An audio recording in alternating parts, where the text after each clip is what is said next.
Hi hello ನಮಸ್ಕಾರ ಸ್ನೇಹಿತರೆ. ಈ ಕಡೆ ವಿದ್ಯಾ ಕಥೆಯನ್ನು ಮುಗಿಸ್ಬೇಕು ಅಂತ ಅನ್ಕೊಂಡಂತ ಈಶ್ವರಿ ಪ್ಲಾನ್ ಸಕ್ಸಸ್ ಆಗೇ ಬಿಡ್ತಾ ಈ ಕಡೆ ವಿದ್ಯಾ ಕುಸಿದು ಹೋಗಿದ್ದಾಳೆ. ಹಾಗಿದ್ರೆ ಆ ಒಂದು ಸ್ಫೋಟದಲ್ಲಿ ನಚ್ಚಕ್ಕೂ ಕೂಡ ವಿದ್ಯಾ ಪ್ರಾಣಕ್ಕೆ ಆಪತ್ತು ಆಗೇ ಬಿಡ್ತಾ. ಏನಾಯ್ತು ಏನ್ ಕಥೆ ಇದೆಲ್ಲವನ್ನ ಕೂಡ ತಿಳ್ಕೋಬೇಕು ಅಂದ್ರೆ ಈಗಲೇ ನಮ್ಮ ಈ ಚಾನಲ್ನ ಸಬ್ಸ್ಕ್ರೈಬ್ ಮಾಡಿ, ಹಾಗೆ ಒಂದು ವಿಡಿಯೋವನ್ನ ಪೂರ್ತಿಯಾಗಿ ನೋಡುವುದನ್ನ ಯಾವುದೇ ಕಾರಣಕ್ಕೂ ಕೂಡ ಮರಿಬೇಡಿ. ಇಲ್ಲಿ ಈಶ್ವರಿ ವಿದ್ಯಾ ಕಥೆಯನ್ನ ಮುಗಿಸ್ಬೇಕು ಅಂತ ಹೇಳಿ ಕೃಷ್ಣ ಅನ್ನೋ ವ್ಯಕ್ತಿಗೆ ಡೀಲ್ ಅನ್ನ ಕೊಡ್ತಾರೆ. ಆ ವ್ಯಕ್ತಿ ಮನೆಯಲ್ಲಿ ಆಕೆಯ ಕಥೆಯನ್ನ ಮುಗಿಸ್ಬೇಕು ಅಂತ ಅನ್ಕೋತಾರೆ. ಬಟ್ ದೇವರ ದಯೆ ವಿದ್ಯಾ ತಗೊಂಡು ಹೋಗ್ತಿದ್ದಂತಹ ಕರ್ಪೂರ ಆರಿ ಹೋಗುತ್ತೆ. ಅದೇ ಕಾರಣದಿಂದಾಗಿ ವಿದ್ಯಾ ಪ್ರಾಣ ಮನೆಯಲ್ಲಿ ಹೋಗುವುದಿಲ್ಲ. ಹಾಗಾಗಿ ದೇವಸ್ಥಾನದಲ್ಲಿ ಆಕೆ ಖಂಡಿತ ತಪ್ಪಿಸ್ಕೊಳ್ಳೋಕೆ ಸಾಧ್ಯವೇ ಇಲ್ಲ ಅಂತ ಈಶ್ವರಿ ಅನ್ಕೋತಾರೆ. ಜೊತೆಗೆ ಇಲ್ಲಿ ಗುಡಿಗೆ ಹೋಗ್ತಿದ್ದಾಗೆ ಈಶ್ವರಿ ತಾನು ಯಾರಿಗೆ ಡೀಲ್ ಕೊಟ್ಟಿದ್ರು ಆ ಕೃಷ್ಣನಿಗೆ ಕಾಲ್ ಮಾಡ್ತಾರೆ. ಯಾಕಂದರೆ ಆ ಕೃಷ್ಣ ಆಲ್ರೆಡಿ ಗುಡಿಗೆ ಬಂದು ಇಲ್ಲಿ ವಿದ್ಯಾ ಕಥೆಯನ್ನು ಮುಗಿಸೋದಕ್ಕೆ ಎಲ್ಲ ಸ್ಕೆಚ್ ಮಾಡಿ ಹೋಗಬೇಕು ಅಂತ ಬಂದಿದ್ರು. ಬಟ್ ಆ ಪೊಲೀಸ್ ಅವ್ರ ಕೈಗೆ ಸಿಕ್ಕಿ ಬಿದ್ದಿದ್ದ ಆತ ಅಲ್ಲಿಂದ ಎಸ್ಕೇಪ್ ಆಗಿದ್ದ.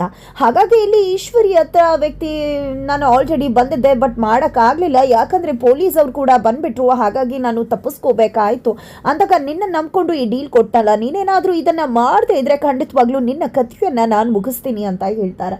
ನೀವೇನು ಯೋಚನೆ ಮಾಡಬೇಡಿ, ನಾನು ಮಾಡೇ ತೀರ್ತೀನಿ ಅಂತ ಹೇಳಿ ಆ ವ್ಯಕ್ತಿ ಭರವಸೆಯನ್ನು ಕೊಟ್ಟಿದ್ದಾರೆ ಈಶ್ವರಿಗೆ.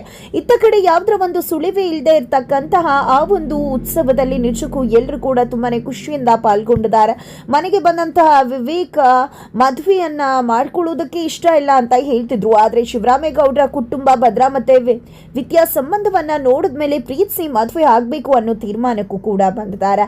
ಇದರ ಜೊತೆಗೆ ಇಲ್ಲಿ ಇಷ್ಟು ದಿನ ಮೋನಾ ಅವರು ಆ ಒಂದು ಪೂಜೆಗೆ ಚಾಲನೆಯನ್ನ ಕೊಡ್ತಾ ಇದ್ರು.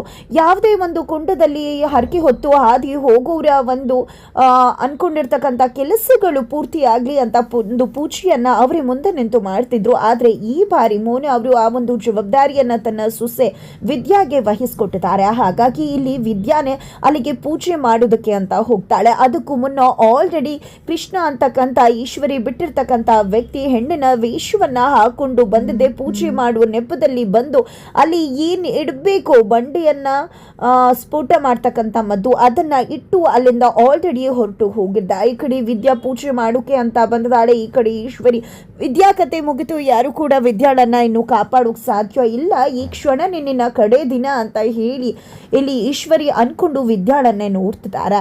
ತದನಂತರ ಆತ ಕಡೆ ಕೃಷ್ಣನ ಕೈ ಹಿಡ್ಕೊಂಡೇ ಬಿಡ್ತಾನೆ ವಿವೇಕ್. ಬಿಕಾಸ್ ಆತನನ್ನ ನೋಡಿದ್ದೆ, ಅವನ್ನ ಎಲ್ಲೋ ನೋಡಿದೀನಿ ಅಂತ ಅನ್ಸೋಕೆ ಶುರುವಾಗತ್ತೆ.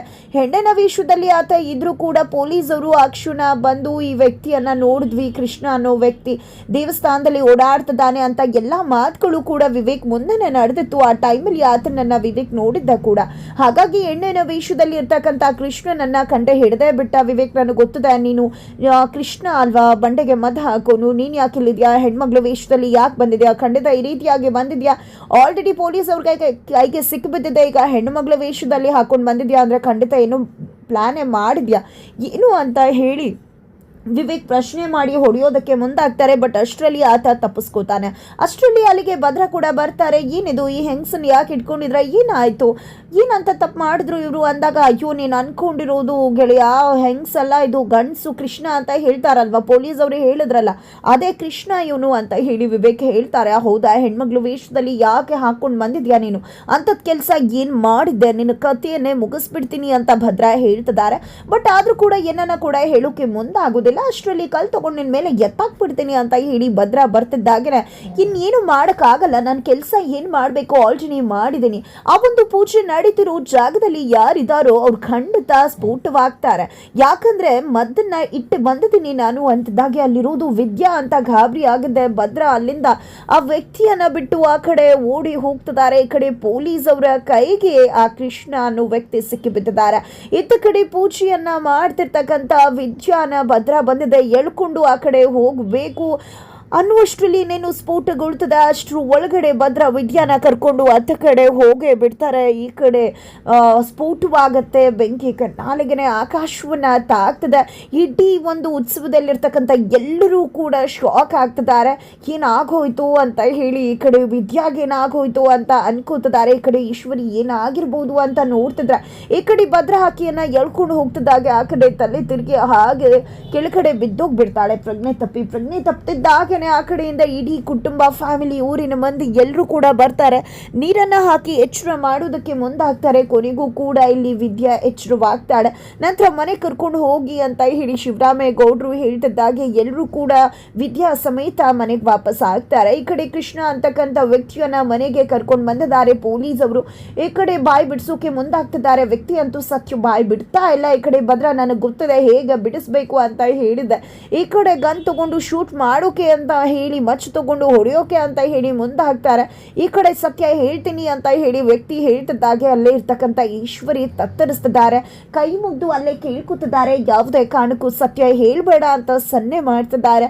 ಈ ಕಡೆ ವ್ಯಕ್ತಿ ಕೊನೆಗೂ ಯೋಚನೆ ಮಾಡಿದ್ದೆ, ಇದನ್ನೆಲ್ಲ ನಾನೇ ಮಾಡಿದ್ದು ಅಂತ ಹೇಳ್ಬಿಡ್ತಾರೆ. ನಿನ್ಗೇನು ದ್ವೇಷ ಆಯಿತು ನಮ್ಮ ಕುಟುಂಬದ ಮೇಲೆ, ನಮ್ಮ ಮೇಲೆ ಯಾಕೆ ರೀತಿ ಮಾಡಿದೆ ಅಂತ ಶಿವರಾಮೇಗೌಡರು ಕೇಳಿದಾಗ, ನಾನು ಅಪೋಸಿಟ್ ಪಕ್ಷದ ಕಾರ್ಯಕರ್ತ, ನಾನು ದುಡ್ಡು ಕಟ್ಟಿದ್ದೆ, ನೀವು ಸೋತು ಹೋಗ್ತೀರಾ, ನಮ್ಮ ನಾಯಕರು ಗೆಲ್ತಾರೆ ಅಂತ ನಾನು ಎಲ್ಲವನ್ನ ಕೂಡ ಕಳ್ಕೊಂಡೆ, ಕೋಪ ಆಯಿತು, ಕುಡಿದು ಮತ್ತಲ್ಲಿ ಈ ರೀತಿ ಮಾಡಿಬಿಟ್ಟೆ ಅಂತ ಹೇಳ್ತಾರೆ. ನಂತರ ನೀವೇನು ಯೋಚನೆ ಮಾಡಬೇಡಿ, ಈತನನ್ನು ನಾವು ಬಾಯ್ ಬಿಡಿಸ್ತೀವಿ, ಇನ್ನೇನಾದರೂ ಸತ್ಯ ಇದ್ರೆ ಅಂತ ಹೇಳಿ ಪೊಲೀಸವರು ಆ ವ್ಯಕ್ತಿಯನ್ನು ಅಲ್ಲಿಂದ ಕರೆದುಕೊಂಡು ಹೋಗ್ತಾರೆ. ಇತ್ತ ಕಡೆ ಈಶ್ವರಿ ಇದನ್ನು ಸುಮ್ಮನೆ ಬಿಟ್ಟರೆ ಆಗೋದಿಲ್ಲ, ಖಂಡಿತ ನಾನು ಸಿಕ್ಕಿ ಬೀಳ್ಬೋದು, ಇದಕ್ಕೇನು ವ್ಯವಸ್ಥೆ ಮಾಡಬೇಕು ಅದನ್ನು ಮಾಡಬೇಕು ಅಂತ ಹೇಳಿ ಅನ್ಕೋತಾರೆ. ತದನಂತರ ಇತ್ತ ಕಡೆ ವಿದ್ಯಾ ತಂದೆ ತಾಯಿ ಇಬ್ಬರು ಕೂಡ ನಾವಿನ್ನು ಹೊರಟು ಬಿಡೋಣ ಅಂತ ಮಾತನಾಡ್ಕೋತಿರ್ತಾರೆ. ಅಷ್ಟರಲ್ಲಿ ಭದ್ರ ಬಂದಿದ್ದೆ, ಕುತ್ತಿಗೆಯಲ್ಲಿರೋ ಚೈನನ್ನು ಕೊಟ್ಟು ತಗೊಳ್ಳಿ ಅಂತ ಹೇಳಿ ಕೊಡ್ತಾರೆ. ಅಯ್ಯೋ ಯಾಕಳಿ ಅಂದರೆ ಹಾಕೊಳ್ಳಿ ಅಂದಾಗ ನನಗಿದು ಬೇಕಾಗಿಲ್ಲ ಅಂತ ಹೇಳ್ತಾರೆ. ನಿಮಗೀಗ ನಮ್ಮ ಮೇಲೆ ಕೋಪ ಇರ್ಬೋದು, ಕೋಪ ಹೋದ್ಮೇಲೆ ಹಾಕೊಳ್ಳೋರಂತೆ ಇಟ್ಕೊಳ್ಳಿ ಅಂದಾಗ ಯಾವುದೇ ಕಾರಣಕ್ಕೂ ನನ್ನ ಕೋಪ ಹೋಗೋದಿಲ್ಲ ಅಂತ ಹೇಳಿ ಬಿಸಾಡ್ಬಿಡ್ತಾರೆ ಅವ್ರ ಮೇಲೆ. ನಿಮ್ಮ ಮಗಳ ಮೇಲೂ ಕೋಪ ಹೋಗೋದಿಲ್ಲ, ಅತಿಥಿಗಳು ಬಂದಿದ್ದಾರೆ ಅನ್ನೋ ಒಂದೇ ಕಾರಣಕ್ಕೆ ನಿಮ್ಮನ್ನ ಸೇರಿಸಿದ್ದು, ಎಲ್ಲ ಕೋಪವನ್ನ ಕಂಟ್ರೋಲ್ ಮಾಡ್ಕೊಂಡಿದ್ದು, ಆ ವಿದ್ಯಾಳನ್ನ ಮನೆಗೆ ಸೇರಿಸ್ಕೊಂಡಿದ್ದು, ಇನ್ ಯಾವುದೇ ಕಾರಣಕ್ಕೂ ಅಲ್ಲ. ಯಾವುದೇ ಕಾರಣಕ್ಕೂ ನಿಮ್ಮನ್ನಾಗ್ಲಿ ನಿಮ್ಮ ಮನೆಯವ್ರನ್ನಾಗ್ಲಿ ಹಾಗೆ ವಿದ್ಯೆನಲ್ಲಿ ಒಪ್ಕೊಳ್ಳೋ ಮಾತಿಲ್ಲ, ಕೋಪ ಯಾವತ್ತಿಗೂ ಕಡಿಮೆ ಆಗೋದಿಲ್ಲ ಅಂತ ಹೇಳಿ ಹೊರಟ್ಬಿಡ್ತಾರೆ. ಇತ್ತ ಕಡೆ ಭದ್ರ ಹೊರಗಡೆ ಇರಬೇಕಿದ್ರೆ ಸಂಗೀತ ಅವರು ಬಂದು ಭದ್ರ ಹತ್ರ ಮಾತನಾಡೋದಕ್ಕೆ ಮುಂದಾಗ್ತಾರೆ.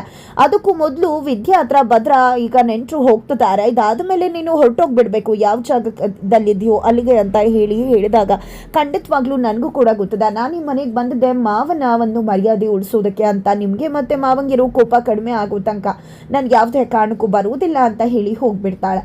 ನಂತರ ಸಂಗೀತ ಅವರು ಬಂದಿದ್ದ ವಿದ್ಯಾ ಪ್ರೆಗ್ನೆಂಟ್ ಅಲ್ಲ ಅನ್ನೋ ವಿಷಯ ಹೇಳೋಕೆ ಅಂತ ಮುಂದಾಗ್ತಾರೆ ಭದ್ರನ ಹತ್ರ. ಬಟ್ ಇಲ್ಲಿ ಅತ್ತೆ ಮಾವ ದೂರದಿಂದಾನೆ ಕೈ ಮುಗ್ದು ಹೇಳ್ಬೇಡಿ ಅಂತ ಹೇಳಿ ವಿದ್ಯಾ ಅಪ್ಪ ಅಮ್ಮ ಸರಿತವ್ರ ಹತ್ರ ಕೇಳ್ಕೊತಾರೆ.